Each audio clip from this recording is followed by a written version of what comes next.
Hi amazing people! Welcome back to my YouTube channel and welcome back sa ating Bali Vlogs episode 2. So ngayon guys, yon mga 30 minutes lang, 45 minutes na pikit lang. Sobrang konting-konting pahinga at ngayon nagbihis na kami at nagpe-prepare na kami para sa aming exciting na Instagram Bali Tour. Dito yan sa buong Bali. So marami kami mga locations dito sa Bali na pupuntahan at sabi medyo hours away daw from one location to another. So siguro doon na lang kami magnanakaw ng mga idlip-idlip para makapahinga at para ma-vlog ko rin sa inyo itong buong tour na ito na Binuko Viaduct. So tara guys, samahan nyo kami. So guys, maulan ngayon. Share ko lang sa inyo yung view dito sa labas ng hotel namin. Ayan. Napakaganda, no? Tapos yung kabilang view guys, dito yung view nitong room guys is yung pool view. Yan. Kami palang ata aalis ngayon. Tapos kami yung last dumating kanina. Ganda no? May kubo dun no? So guys, tignan nyo po ang OOTD ni Madam. Yan. Kahit umuulan guys, nakapang ano kami. Pang malakasang pang arawan na outfit. Ayan. So dito, bababa na tayo. Second floor lang tayo guys. At nandito na doon yung driver natin. Si Kuya Ferdinando. And dito yung breakfast area nitong hotel guys. Pero hindi kami aabot sa breakfast dahil may tour nga kami ngayon. So yan. Ito yung pool. Ito yung pool guys. Ayun yata yung driver. Mali. Dun tayo sa ano. So puntahan muna namin yung driver guys.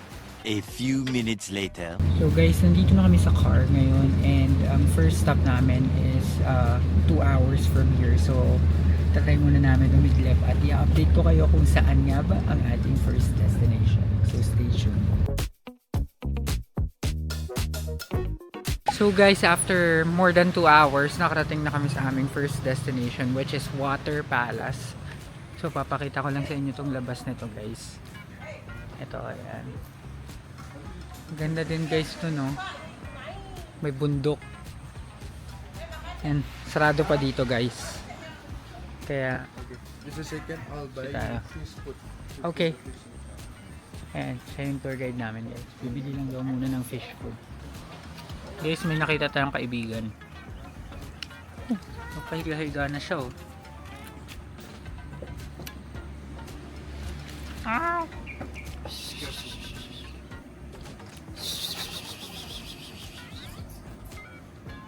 So guys, dito yung papunta sa Water Palace. Sa labas, may mga restaurants. May mga tindahan din ng fish feed. Kasi may fish pond doon. Ayun o, may snake guys oh. Ayun o, snake. Iguana. Yan, so dito tayo papasok sa loob guys. Yan, picturean muna natin itong labas. Okay guys, so ito na yung Water Palace. Ang pangalan niya is Tirtha Ganga. Ayan, ang ganda sa loob guys, ang ganda. Okay. Doon tayo galing. And yung entrance nito guys is kasama na nung aming tour. So wala na kaming binayaran kahit magkano dito. And this is where you'll see the different types of fishes. I think mostly koi fish. Pero ang ganda, tsaka wow, ang ganda lang. Tapos pwede maglakad dyan, no? You can walk around there, right? Yes, that is spot picture in the big step. In the big steps, got it. So ayan guys, papakain tayo ng ano, dito tayo sa bandang gitna. So guys, ganito magpakain ha. May buo-buo. You get there first, so get some photo. Hello, miss. Are you finished? Because there is a room for only 3 minutes there. Dami, ang lalaki.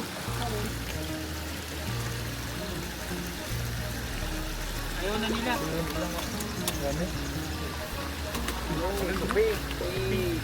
Yang kumusod dito.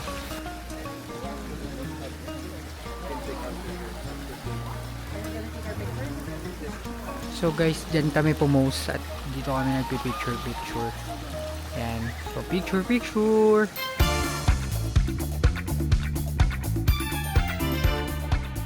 So guys, tapos na kami sa spot na to. So dito naman tayo. Hanap pa tayo bang spot ng picture. May boat din dito guys, so just in case na gusto nyo mag-boating. Ang bayad is 20,000 rupiah. Yan, ito yung boat.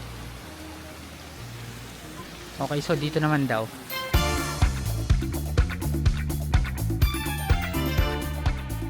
So, Ren, ano masasabi mo dito sa Water Temple?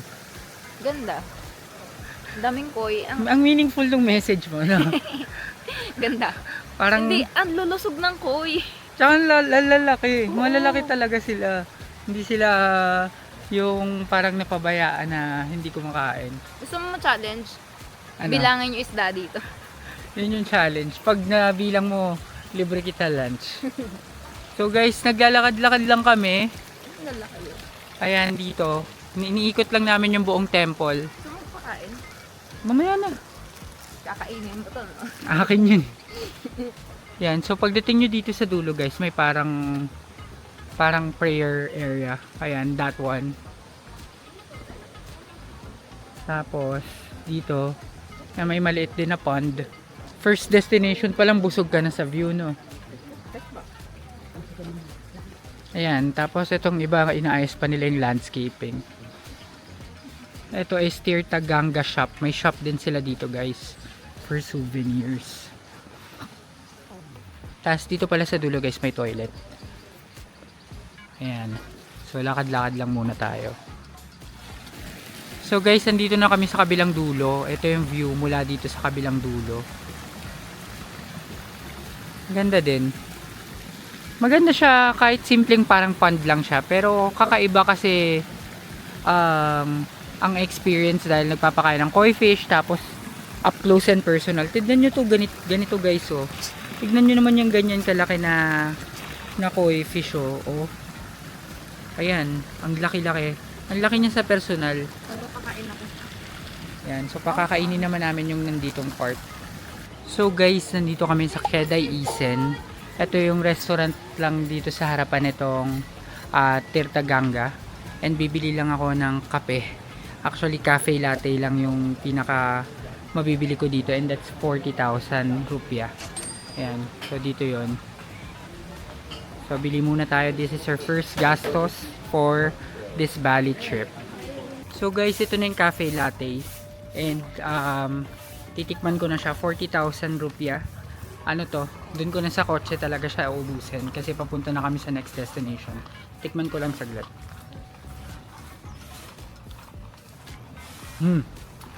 Walang asukal, puro kape guys, tsaka konting milk. So matapang siya. Sana magising tayo nito. So let's go to our next destination. Sandali lang guys.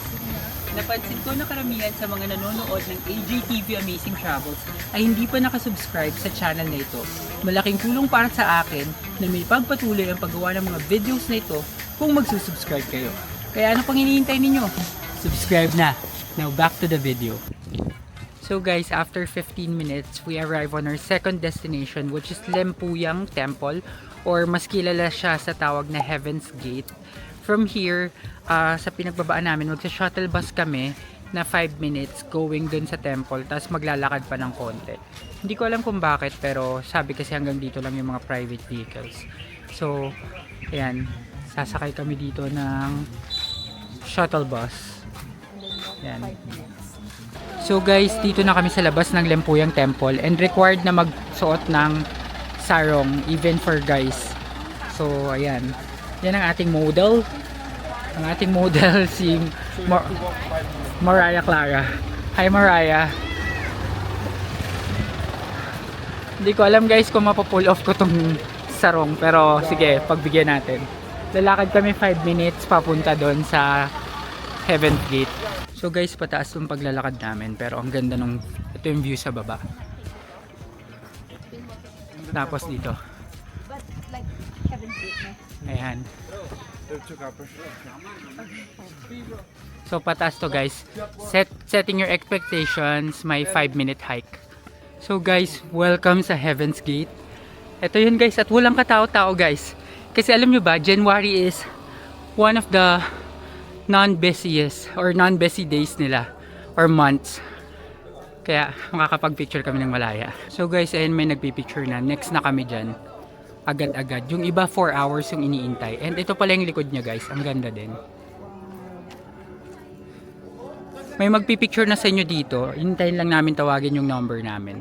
So, ano yan guys? Pro tip yan guys. Kung sakaling pupunta kayo dito, mga ganitong buwan din para walang pila dito sa Heaven's Gate.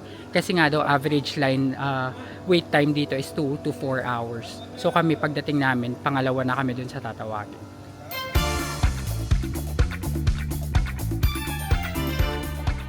Drone untuk memotret pura tidak Ayan na guys, siya na yung nagpo-pose si Madam na. 9. Mohon menghindari pose mengangkat Okay. kaki terlalu. So guys, tapos na kami mag-picture-picture doon. And ang galing, salamin lang pala yung ginagamit nila para magmukhang maganda yung mga pictures. Ayan, papakita namin sa inyo syempre yung mga pictures namin. And ayun, napakabilis lang namin dito. Wala pang mga 10 minutes tapos na kami. And hindi to ganito sa totoong buhay, sabi nga nung tour guide namin. So ngayon nagpapatila lang kami ng ulan. Tapos next destination na tayo agad-agad. Okay guys, so nandito na ulit kami sa sasakyan. And malakas na yung ulan ngayon. Buti na lang nandito na kami sa sasakyan at papunta na kami sa next destination, which is yung Giant Swing, and it's an hour and a half away from here. So let's go. So guys, nandito kami sa Lereng Agong Restaurant and dito yung Giant Swing, pero maulan, so titignan namin kung kaya ba namin mag-swing ngayon o mamaya na lang. Dito na rin kasi yung lunch area, so sana makapag-swing kami at sana humina na tong ulan. So guys, ito yung mga Giant Swing, oh. Ayan. Ayun, meron nagsiswing dito guys sa side na to.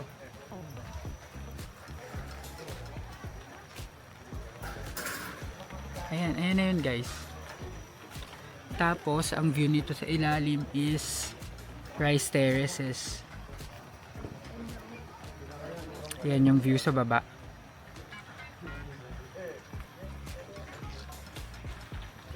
Yan. So guys, ito yung mga dress. Just in case na mag-dress kayo pag nag-swing sa mga babae, 400,000 rupiah yung dagdag. Ayan. Tapos kagaya nung nandun, ayun, naka-red dress siya. Ayan. Okay guys, so mauuna na si Ren sa akin kasi may dress siya. Nag-rent siya ng dress. Ayan. Takot to eh. Pero mauuna siya para tapos na agad. Malamig, selamat ate.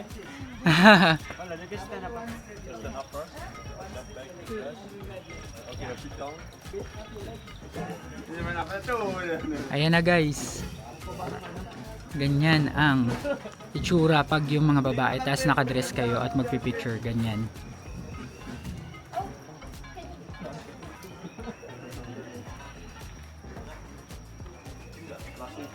Okay, ready na. Guys, same, tuturuan na rin nila kayo mag-post. So alam na nila kung anong gagawin. Bibigay nyo lang yung cellphone nyo sa kanila. Yan o, ha. Okay. Gusto ko yung i-swing na eh. Ito yung isa kanina guys. Meron din kasi silang parang bird's nest dito. Ayan. So guys, maraming pictorial bago tong swing na talaga. Ito, yun yung mas gusto kong gawin eh, yung mag-swing. Pero syempre, magte-take din ako ng pictures. Ayan, tinuturuan na siya kung paano mag-swing. Ayan na. It's okay. Safe. Relax. There you go. Yeah. Nice one. Don't takut. Ini mana sih nama kerja macam ni gitu. Okay. Aja lari takut.